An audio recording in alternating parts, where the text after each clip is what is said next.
tinapay. Ikaw. Ha? Baka may iyan naman. Dahil ka mo dito sa ano, oh. Kasugo.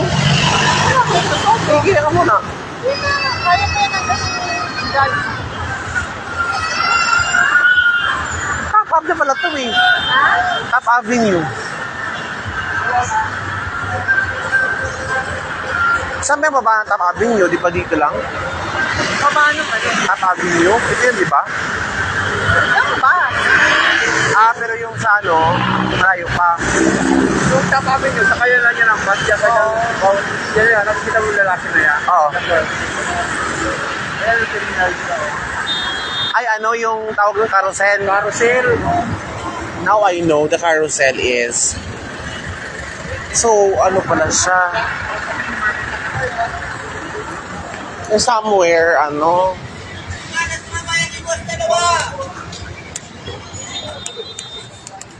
Bayan Limos! Das Bayan Limos! Dalawa na lang, muna.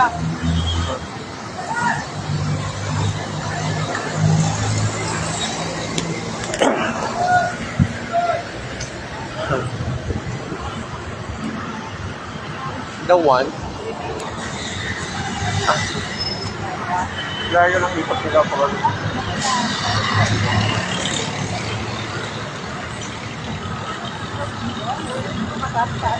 Wallet? Ay! Sis yung bata!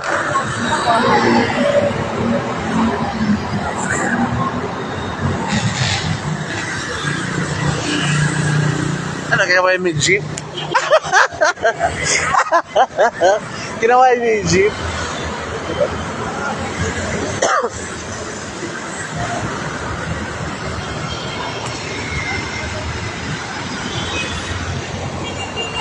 Sabi ng jeep, wait for me there. Ginawa mo talaga yung jeep, ha?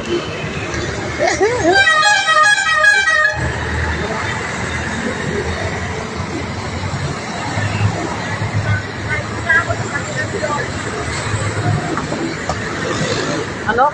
Jollibee po sa kapitag. Jollibee po kami, Jollibee. Tabi ng COD.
Buti ganyan ka lang.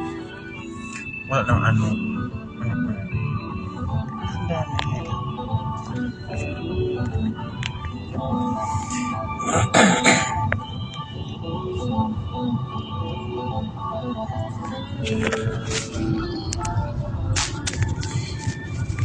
Masay ko. Dami oh. Ang haba, no? Pagbago sa unang kabanata ng Aklat ni Juan, talata 1 hanggang 21, ang salita ng buhay. Nasa isa. Sa pasimula ay naroon na ang salita. Ang salita ay kasama ng Diyos, at ang salita ay Diyos. Sa pasimula ay kasama ng Diyos. Nilikha ang lahat ng bagay sa pamamagitan niya at walang anumang nalikha nang hindi sa pamamagitan niya. Ang nilikha sa kanya ay may buhay. At ang buhay ay ilaw ng sangkatauhan, nagliliwanag sa kadiliman ng ilaw, at hindi ito nagagay kailanman sa kanila. At naparito si Juan na isinugo ng Diyos upang magpatotoo sa mga tao patungkol sa ilaw, at upang ang lahat ay sumampalataya ito. Hindi sa ang ilaw, subalit naparito siya upang magpatotoo patungkol sa ilaw. Ito ang tunay na ilaw. Dumarating ito sa sanlibutan upang magbigay liwanag sa lahat ng tao. Dumating ang salita sa sanlibutan, ngunit hindi sa kinilala ng sanlibutan ito na nilikha sa pamamagitan niya. Nagsa siya sa kanyang bayan, ngunit hindi ito tinanggap ng sarili niyang kababayan. Subalit ang lahat ng tumanggap at sumampalataya sa kanya ay binigyan niya ng karapatang maging anak ng Diyos. Sila nga ay naging mga anak ng Diyos, hindi dahil sa isinilang sila ayon sa kalikasan o sa kagustuhan o sa kagagawa ng tao, kundi ang pagiging anak nila ay dahil sa kalooban ng Diyos. Ang salita ay naging tao at nanirahan sa piling namin. Nakita namin ang kalwalhatiang tunay na kanya bilang kaisa-isang anak ng Ama. Siya ay puspos ng kagandahang loob at ng katotohanan. Nagpatotoo si Juan tungkol sa kanya. Isinisigaw niya, siya ang tinutukoy ko ng aking sabihin. Ang darating na kasunod ko'y higit kaysa sa akin, sapagkat siya ay naroon na bago pa man ako ipanganak. Dahil siya'y puspos ng pag-ibig, naranasan natin ang masaganang kagandahang loob ng Diyos. Dumating ang kautusan sa amin sa pamamagitan ni Moises, ngunit sa pamamagitan naman ni Jesucristo ay dumating ang kagandahang loob at katotohanan. Kailan may wala pang taong nakakita sa Diyos, ngunit siya ay ipinakilala ng kaisa-isang Diyos na lubos na minamahal ng Ama. Ang mga pinuno ng mga Hudyo sa Jerusalem ay nagsugo ng ilang paring Hudyo at Levita upang itanong kay Juan kung sino nga ba siya. Hindi na kailan si Juan. Sa halip ay maliwanag niyang sinabi na hindi ako ang Kristo. Anong nila? Ikaw ba si Elias? Hindi ako si Elias. Sagot niya. Ikaw ba ang propeta? Sumagot siya. Sino ka kung gayon? Sabihin mo kung sino ka kung may masabi naman kami sa mga nagsugo sa amin. Anong masasabi mo tungkol sa iyong sarili? Tanong nilang muli. Sagot ni Juan sa pamamagitan ng pangungusap mula sa aklat ni Propeta Isaiah. Ako ang tinig ng isang taong sumisigaw sa ilang. Tuwirin niyo Nag-U-turn. ng Panginoon. Ang mga nagtanong ay sugo ng mga Jollibee. Jollibee, saan ba Jollibee dyan? Ayan o, si Odi. Sa kabila. Nag-U-turn nga. Kung anong Jollibee dyan, si Odi yan. Hindi, pag pumasok po kayo dyan sa Dito, sa... yung gitna, opo, Gitna. tapos ano tayo, kanan. Ay, wala landmark na to kasi. Tapat na landmark. Tapat ng landmark. Oo. Hindi, walang daan doon eh. Iikot ka talaga dito. Walang daan. Yeah. Kaya sinabi niya, tingnan ninyo, One siya way. ang kordero ng Diyos na nag-aalis ng kasalanan ng sanlibutan. Siya ang tinutukoy ko nang sabihin kong dumarating na kasunod ko ay higit sa akin, sapagkat siya'y naroon na bago pa man ako ipanganak. Hindi ko rin siya kilala noon, subalit ako'y naparitong nagbabautismo sa tubig upang ipakilala siya sa Israel. Ito ang patutuan. Nakita ko ang Espiritu na bumababa na parang isang Ano? pati na buhat sa langit at na Bigyan mo ako dyan. Hindi ko siya kilala noon. Ngunit ang nagsusunod Edwin. upang magbautismo sa tubig, ang siya rin nagsabi sa akin, ang sino mang makita mo.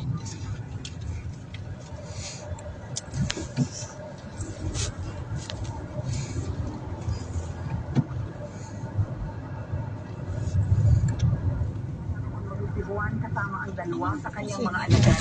Nang makita niya sa nagdaraan ay kanyang sinabi, siya ang kordero ng Diyos. Narinig na dalawang alagad ang sinabi niya, kaya't sumunod sila kay Jesus. Lumingon si Jesus at nang makita niya sumusunod sa kanya, ang mga ito ay sila'y tinanong niya, ano ang kailangan ninyo? Sumagot sila, saan po kayo nakatira, Rabi? Ang kaulugan ng salitang ito'y guro. Halika kayo at tingnan niyo, sabi ni Jesus. Sumama sila kay Jesus at nakita nila ang kanyang tinitirhan. At tumuloy sila doon Ikot ng naman araw ito, na no? yun. Nooy Eh kasi nga, mag-aalas 4 one way yun eh. Kaya nga po. ang isa sa dalawang alagad na Pas na ako sa one way na yan. at sumunod kay Jesus ay si Andres na kapatid ni Simon Pedro. Unang hinanap ni Andres ang kanyang Sabi, kapatid si Simon. ba't para ako sa one way na yan? Nakita na namin ang Mufaya at isinama ni Andres si Simon kay Jesus. Tiningnan ni Jesus si Simon at sinabi sa kanya, ikaw ay si Simon na anak ni Juan. Ikaw ay tatawagin Cephas. Kinabukasan, minabuti ni Jesus na pumunta sa Galilea. Nakita niya O, dyan lang tayo, dyan lang, nakanan lang, oh. sa kanya, sumunod ka at maglingkod Oh. sa akin. Si Felipe ay taga-Bethsaida Oo, tulad magutom ni ako. Andres at Pedro. Di ba sa'yo, Nakita ni ano, Felipe si 4 Nathanael weeks? at sinabi niya rito, Bakit na lang kaya? Para tinutukoy ni murang-mura, Moises sa kanyang isinulat sa aklat ng kautusan at gayon din ang mga propeta. Siya ay si Jesus na taga Nazaret. Uy, siya lang sa kanak. At minabuti pa maaaring magmula sa Nazaret, tanong ni Nathanael. Sumagot si Felipe. Godwin, isang bakit ang diwin. Malapit na si Nathanael ay sinabi ni Jesus, Uy, one piece lang. Bahala ka, basta sa bakit ang ating bilhin. tinanong siya ni Nathanael, paano na Papamahal pa tayo nun. Sige. Bago ka tatawagin ni Felipe, nakita na kita nung ikaw ay nasa ilalim ng puno ng igos. Sumagot si Nathanael, Guro, kayo ba po ang anak ng Diyos? Thank you, Kuya. kuya. Sinabi niya, Salamat, kuya. ayat ka ba? Sabi ko sa iyo, nakita kita sa ilalim. Salamat ka. Sige, kaya na nakakasunin niya.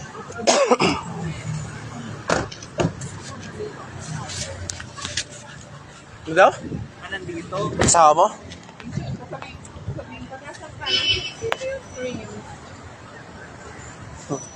Baka nung dito naka-park, wala. Saan ba nakapark yan? Kaya ang isa dito, dapat sinamang lang ako. Ha ha ha.